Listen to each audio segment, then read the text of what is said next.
The Dow's worst day in 4 weeks isn't a panic reaction to bad news. It is the target of a calculated economic weapon. While headlines frame Tehran's latest escalation as an emotional retaliation for U.S. airstrikes, the strategic reality is inverted.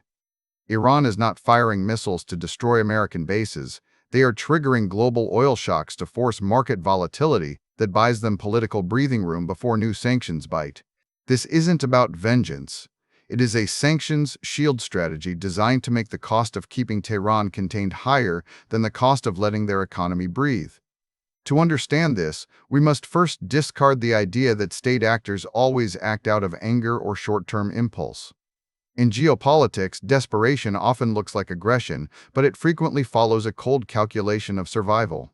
The current volatility stems from events on February 28, 2026, when coordinated strikes by the United States and Israel decimated Iran's leadership structure. This operation went beyond targeting nuclear facilities. It was explicitly framed as an existential regime change campaign that ended 47 years of adversarial hostility dating back to 1979. The death of Supreme Leader Ayatollah Ali Khamenei in these attacks, combined with the elimination of over 250 senior leaders in a preceding assassination wave, fundamentally altered Tehran's strategic calculus.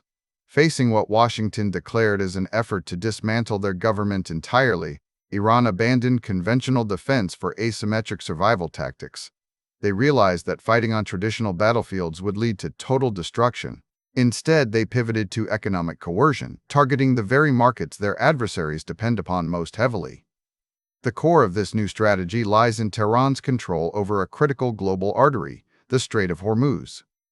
Unlike previous conflicts where proxy groups like Hezbollah were utilized for attacks on Western homelands, Iran deliberately withheld such actions during these hostilities to avoid triggering a full-scale ground invasion or the obliteration of its own infrastructure. Power plants and bridges remain intact, not out of mercy, but because transforming a regional conflict into total war would be suicidal for the regime's existence. Quick resource note: I keep a curated set of Amazon search links in the description for books, gear, and tools relevant to this channel's topics. Some are affiliate links, so I may earn a commission at no extra cost to you. Please consider supporting the channel by using those links if you find something useful. Instead, they leveraged their geographic choke point. By introducing immediate supply constraints during the height of hostilities, Tehran forced global oil prices to spike. This created artificial scarcity that markets could not ignore.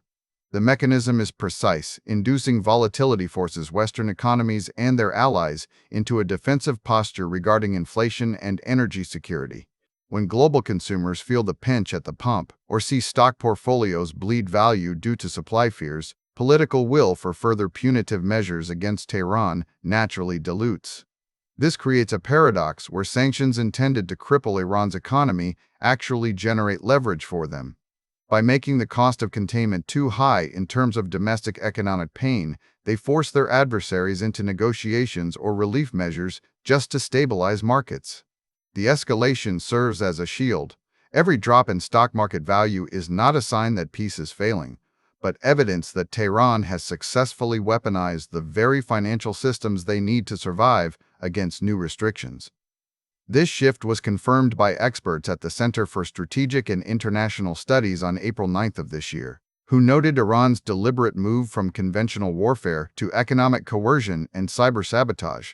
The timing is critical because U.S. cyber defenses are currently vulnerable due to a recent shutdown of key intelligence agencies like CISA and DHS.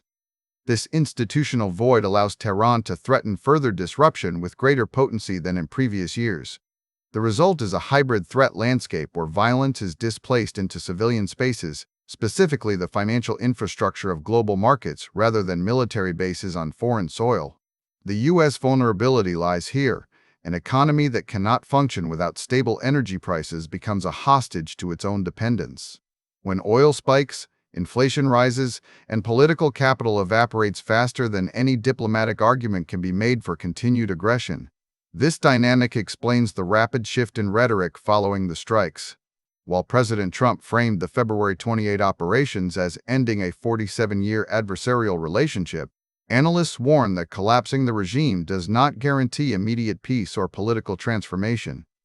The fear of total war has driven Tehran to adopt a strategy where they trade regional stability for economic leverage if their survival depends on it.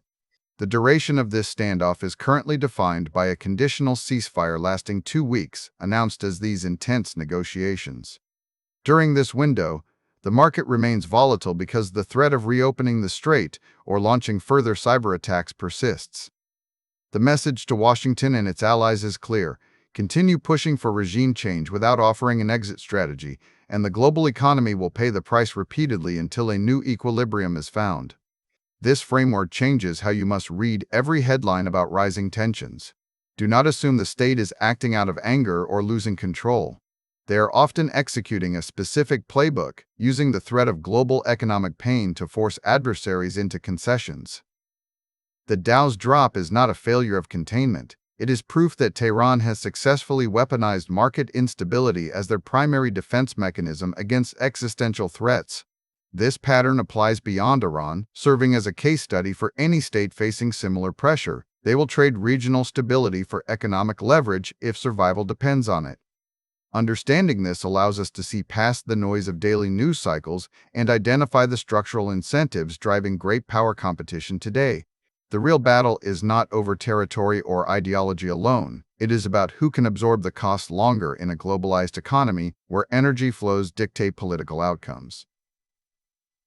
Thanks for watching all the way to the end. I am a one-person team working hard to make each video better than the last. Subscribe if you found value. It is the best way to show support. Drop a comment with your biggest takeaway. See you in the next video.